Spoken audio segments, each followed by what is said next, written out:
Picture this: thousands of children, some as young as 2, loaded onto trains in the dead of night. No parents, no papers, no explanations. They're shipped across America, dropped off in small towns to strangers who might love them or might not. The history books call it the Orphan Train movement, a heartwarming tale of charity saving kids from the slums. But what if that's just a story we've been sold? What if the truth is far stranger and far darker than we've been told?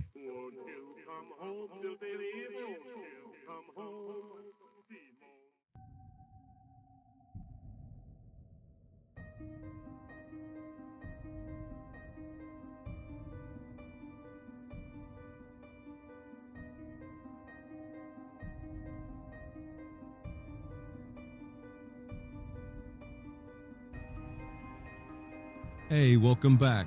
And if this is your first time, welcome to Humanly Curious. This is where we explore the fringe and the mysterious, and we chase after the weird, the wild, and the what ifs. I'm just a regular guy here, no AI, fighting back against the robot takeover of YouTube with a voice that sounds like it's narrating a 19th century train schedule to a depot full of shadows and unanswered questions. Yeah, pretty much. Today, we're unraveling the mystery of the Orphan Trains, a forgotten chapter in American history that's equal parts heartbreaking and downright bizarre. So buckle up, because this ride might take us somewhere that history didn't expect. Let's start with the story you'll find in most history books. In the mid-19th century, New York City was bursting at the seams. Immigrants were pouring in. Factories were churning. And the streets were overflowing with poverty. By the 1850s, it's estimated there were 30,000 homeless kids in New York alone. Street urchins, pickpockets, kids fending for themselves in alleys and abandoned buildings. Enter Charles Loring Brace, a minister with a big heart and a bold idea. In 1854, he founded the Children's Aid Society, a charity aimed at rescuing these kids.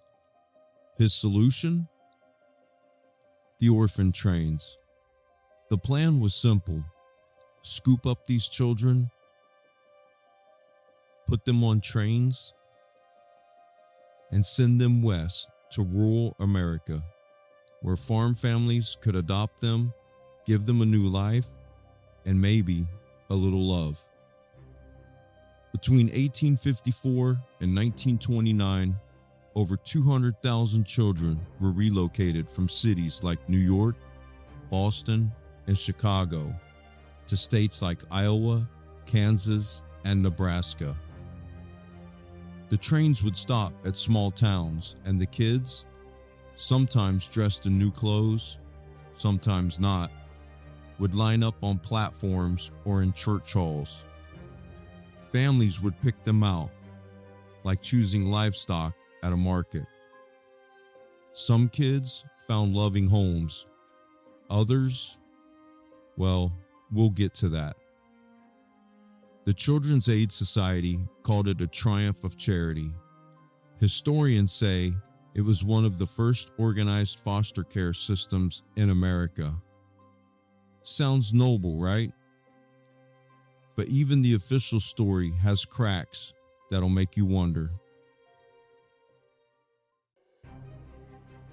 First off, let's talk about the name, Orphan Trains. It's catchy, but it's not entirely accurate. Many of these kids weren't orphans. Some had parents who were alive but too poor to care for them. Others were taken from families deemed unfit by reformers like Brace, who believed the city was a moral cesspool and rural life was the cure.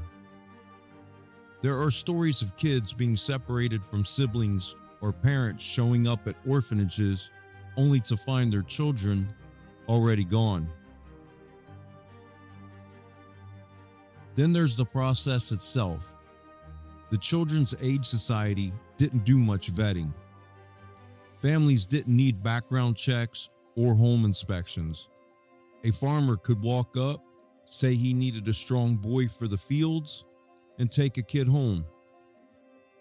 Some children were treated like family, but others were used as cheap labor, essentially indentured servants.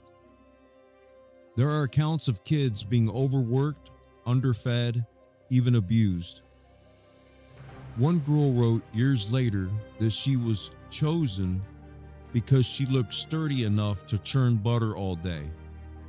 She was 9, and the numbers are staggering. 200,000 kids over 75 years? That's a small city's worth of children, relocated with barely any paperwork. The Children's Aid Society kept spotty records. Many kids' names, origins, or final destinations were never documented. It's like they vanished into the American heartland. Now here's where it gets weirder. No, not that sort of weirder. Wrong video, guys. Brace and his team weren't just acting out of charity. They had an agenda. Brace believed in moral uplift, reshaping society by removing kids from what he saw as corrupt urban environments. But why such a massive, almost industrial scale operation? And why so little oversight? It's almost as if the goal wasn't just saving kids, but perhaps moving them for some larger purpose?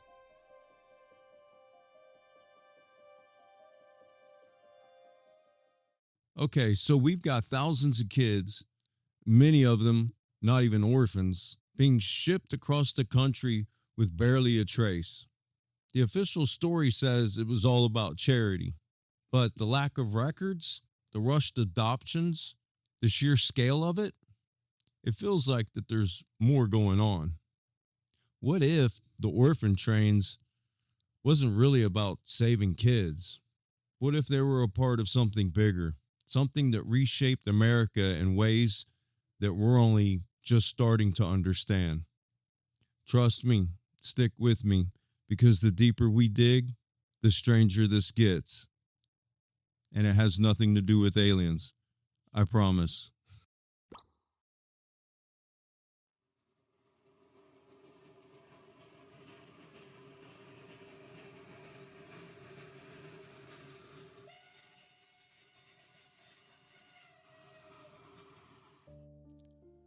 To understand why the orphan trains feel so odd, we need to zoom out and look at the world they happened in.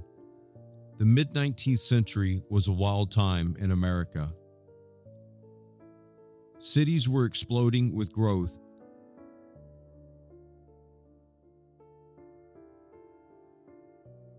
but they were also burning down.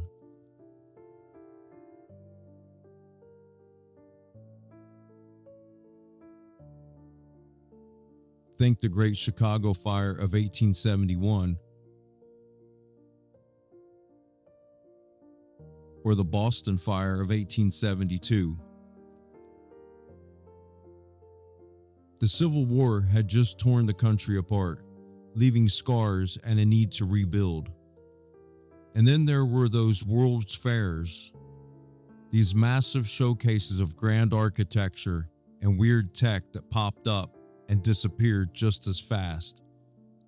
It's like the whole country was in a state of flux, rebuilding, repopulating, reshaping itself. So where do the orphan trains fit in? Let's start with the logistics. Moving 200,000 kids required serious organization. Trains, schedules, agents to escort them, and networks to place them. This wasn't a mom and pop operation. It was almost military in its precision. Yet the records are a mess. Why? Was someone trying to erase the paper trail? Then there's the timing. The orphan trains peaked between the 1850s and the 1880s, right when America was expanding westward. Small towns needed workers, farms needed hands, and the frontiers needed people. Some historians argue the trains were a way to populate the West with, quote, civilized kids, spreading Protestant values to counter Catholic immigrants or native populations. But that feels too neat. Why not just encourage adult migration? Why focus on kids who couldn't contribute fully for years? Now let's get a little speculative.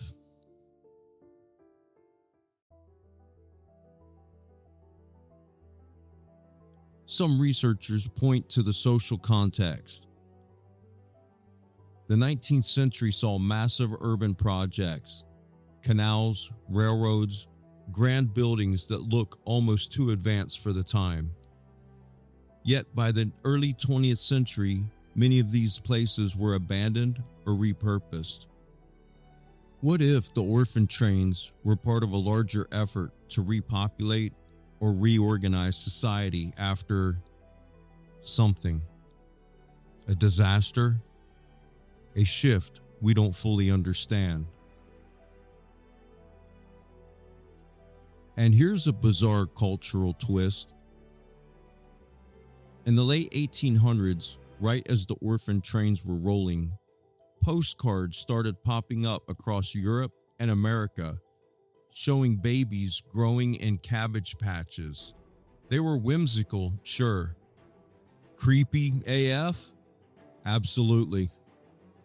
But some folks wonder if they hinted at something deeper, like a society grappling with where all these kids were coming from or going to.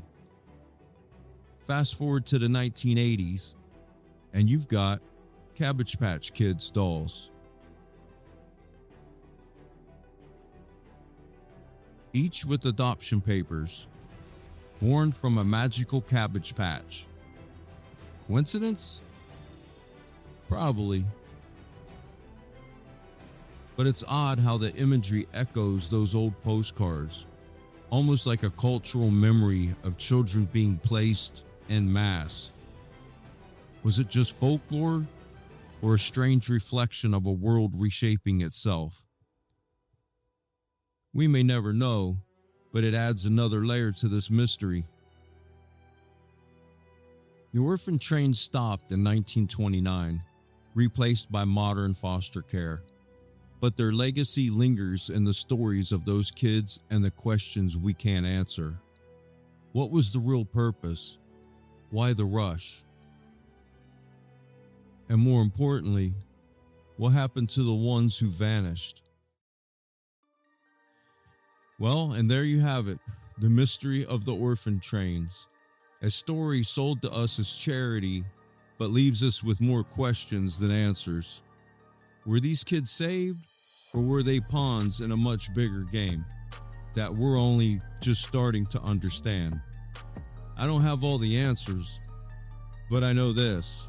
History isn't always as it seems, and sometimes the truth is in the shadows. If you've enjoyed this mystery, please check out my Star Forts video or my latest upload on the World's Fair. I'll have them linked at the end. And if I've earned it, throw me a like, please subscribe, and hit that notification bell. As again, I'm just a solo creator, not AI, which is one of my main motivating factors of starting this channel. Chasing the unknown and bringing it to you. Thanks for watching. I'll see you next time. Won't you come home to baby?